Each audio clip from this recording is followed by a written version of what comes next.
Hello বন্ধুরা, welcome to Sutapa's রান্নাঘর। এর আগে আমি অনেক চিকেনের রেসিপি শেয়ার করেছি। আজকেও তেমনিই একটা ইজি এবং সুস্বাদু চিকেনের রেসিপি তোমাদের সাথে শেয়ার করতে চলেছি। তাহলে চলো ঝটপট দেখে নাও আমি কিভাবে আজকের চিকেনের রেসিপিটা বানাচ্ছি।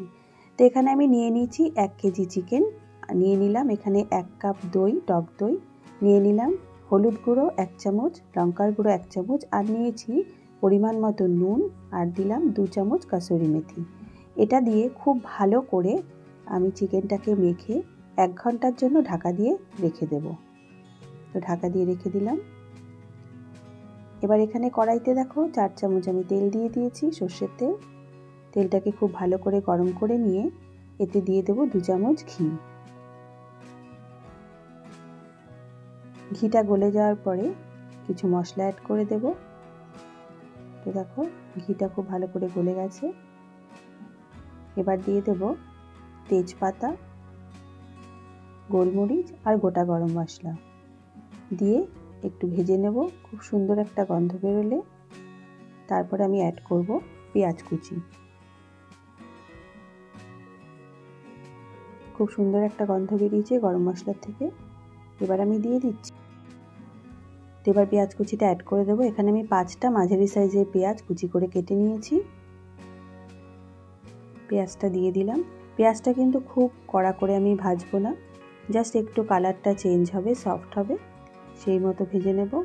তোমরা যারা আমার চ্যানেলে নতুন বন্ধু আছো তারা অবশ্যই আমার চ্যানেলটা সাবস্ক্রাইব করে দিয়ে পাশে থাকার অনুরোধ রইল।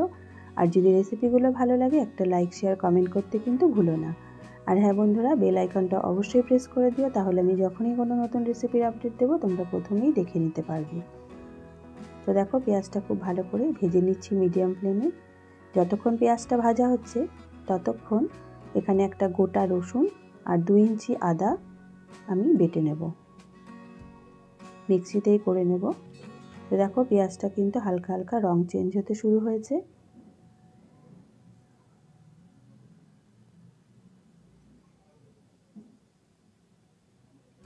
আর একটু ভেজে নেব। এরপর আমি দিয়ে দিলাম আদা আর রসুনের পেস্টটা। আদা রসুনের পেস্টটা দিয়ে ততক্ষণ আমি কষিয়ে নেব যতক্ষণ না পর্যন্ত আদা রসুনের কাঁচা গন্ধটা চলে যাচ্ছে। আমি কিন্তু তোমাদের যে রেসিপিগুলো দেখাই সেটা কিন্তু খুব কম সময়ে খুব সহজ পদ্ধতিতে দেখাই। তো আমার রেসিপিগুলো যদি তোমাদের ভালো লাগে অবশ্যই সাবস্ক্রাইব করে দিও আমার চ্যানেলটাকে, আর পাশে থেকো যাতে আরও এরকম নতুন নতুন রেসিপির আপডেট তোমরা পেতে পারো। তো এখানে আমি 5টা কাঁচা লঙ্কা কুচিয়ে নিয়েছিলাম। রসুনের আর আদার কাঁচা গন্ধটা যাওয়ার পরে কাঁচা লঙ্কার কুচিটা মিশিয়ে দিলাম। এটা দিয়েও আমি 2-3 মিনিট একটু নাড়াচাড়া করে নেব। 2-3 মিনিট নাড়াচাড়া করার পরে এবার মিশিয়ে দেব 2খানা টমেটো। এখানে টমেটোগুলো দেখো আমি এইভাবে কুচি করে নিয়েছি। এখানে 2টো মাঝারি সাইজের টমেটো আছে, বীজগুলোকে আমি ফেলে দিয়েছি, ফেলে দিয়ে আমি এইভাবে টুকরো করে কেটে নিয়েছি। এবার টমেটোটা দিয়েও খুব ভালো করে কষিয়ে নিতে হবে যতক্ষণ না পর্যন্ত টমেটোটা সফট হচ্ছে। তোমরা চাইলে একটু ঢাকা দিয়ে দিতে পারো। তো আমি আঁচটাকে মিডিয়াম ফ্লেমে রেখেছি। টমেটোটা সফট হয়ে যাওয়ার পরে মিশিয়ে দেব কিছু গুঁড়ো মশলা। এখানে দিয়ে দিয়েছি 1 চামচ জিরে গুঁড়ো, 1/2 চামচ দিয়েছি হলুদ গুঁড়ো, কাশ্মীরি লঙ্কার গুঁড়ো দিয়েছি 2 চামচ, আর দিয়েছি অল্প একটু নুন। অলরেডি কিন্তু চিকেন ম্যারিনেশনে আমার হলুদ দেওয়া রয়েছে, নুনও দেওয়া রয়েছে, তাই জন্য এখানে হলুদটা আমি অল্প একটু দিলাম আর নুনটাও সেই বুঝে আমি এখানে মেশালাম।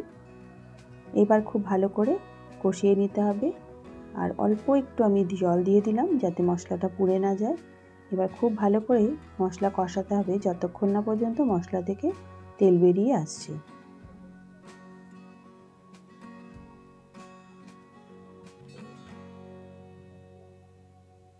খুব ভালো করে মিনিট 7-8 ধরে কষিয়ে নিতে হবে। আঁচটা কিন্তু আমি এখন কমেই রেখেছি। মশলা যত ভালো করে কষাবে রান্নার স্বাদ কিন্তু ততই ভালো হবে। এরকম অনেক ছোট ছোট টিপস আছে, সেগুলো যদি তোমরা ফলো করে রান্না করো তাহলে দেখবে রান্নার স্বাদ কিন্তু এমনিই অনেক ভালো হয়। তো আমি যেরকম এই রান্নাতে যে দইটা ব্যবহার করেছি সেটা কিন্তু রুম টেম্পারেচারে রাখা দই আমি ব্যবহার করেছি। কখনোই ফ্রিজ থেকে ডাইরেক্ট দই ব্যবহার করবে না, তাহলে কিন্তু দই কেটে যাওয়ার চান্স থেকে যায়। আর অনেক সময় মাছে যদি তোমরা দই ইউজ করতে চাও তাহলে দইয়ের মধ্যে একটুখানি হাফ চামচ মতন ময়দা বা কর্নফ্লাওয়ার ইউজ করতে পারো। একসাথে দইটা ফেটিয়ে নিয়ে ইউজ করলে কিন্তু দই আর কেটে যায় না। তো এবারে ম্যারিনেটেড চিকেনটা আমি মিশিয়ে দিলাম। মশলা থেকে খুব সুন্দর করে তেল ছেড়ে দিয়েছে, মশলা খুব ভালো করে কষানো হয়ে গেছে। এবার চিকেনটা দিয়ে খুব ভালো করে মশলার সাথে মিশিয়ে নিয়ে আমি ঢাকা দিয়ে দিয়ে রান্নাটা করব। আমি কিন্তু এই রান্নায় কোনো জল ইউজ করব না। তোমরা যদি গ্রেভি রাখতে চাও তাহলে অল্প গরম জল ইউজ করতে পারো, তবে আমার কষা কষা চিকেন খেতেই বেশি ভালো লাগে, তাই আমি এই দই দেওয়ার ফলে চিকেন থেকে যে জলটা বেরোবে এই জলেই কিন্তু পুরো চিকেনটা রান্না হয়ে যাবে। আর যেহেতু দই দিয়ে অনেকক্ষণ ম্যারিনেট করা ছিল, চিকেনটা বানাতেও কিন্তু খুব বেশি সময় লাগবে না। তো এই চিকেন রেসিপিটা তোমরা ভাত, রুটি, পরোটা সবের সাথেই খেতে পারো। খুবই সুস্বাদু একটি রেসিপি, অবশ্যই ট্রাই করে দেখো, আশা করি তোমাদের ভালোই লাগবে। তো দেখো মশলার সাথে খুব ভালো করে আমি মিশিয়ে দিয়েছিলাম। 10 মিনিট আমি ঢাকা দিয়ে রান্না করে নিয়েছি। আবারও একটু ভালো করে নেড়ে আবারও 10 মিনিটের জন্য আমি ঢাকা দিয়ে দেবো।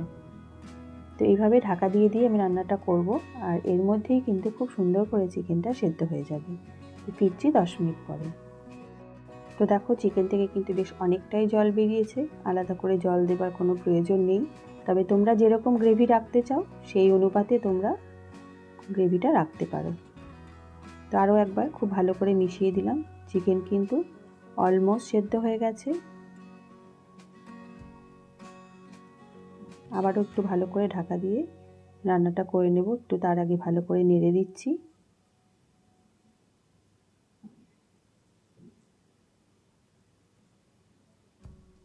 আবার একটু ঢাকা দিয়ে দিচ্ছি আরও 10 মিনিটের জন্য। তো দেখো 10 মিনিট পরে চিকেনটা কিন্তু একদম রেডি হয়ে গেছে। আমি এরকম মাখা মাখাই নামাবো। তোমরা তোমাদের প্রয়োজন অনুযায়ী গ্রেভি রাখতে পারো। যখন দেখবে এরকম তেলটা ছেড়ে উঠেছে তখন বুঝবে রান্নাটা হয়ে গেছে। তো আমি খুব ভালো করে একবার মিশিয়ে নিচ্ছি।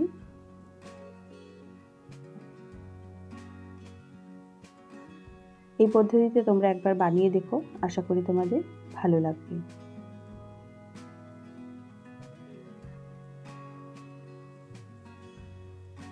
এবার একটু দিয়ে দিচ্ছি হাফ চামচ শাহি গরম মশলার গুঁড়ো। আর দই দিয়ে কোনো রেসিপি বানালে আমি ব্যালেন্সের জন্য একটু চিনি দিই, তাই দিয়ে দিলাম 1 চামচ চিনি। এটা অপশনাল, তোমরা চাইলে দিতেও পারো, নাও দিতে পারো। আরও একবার খুব ভালো করে মিশিয়ে নেব।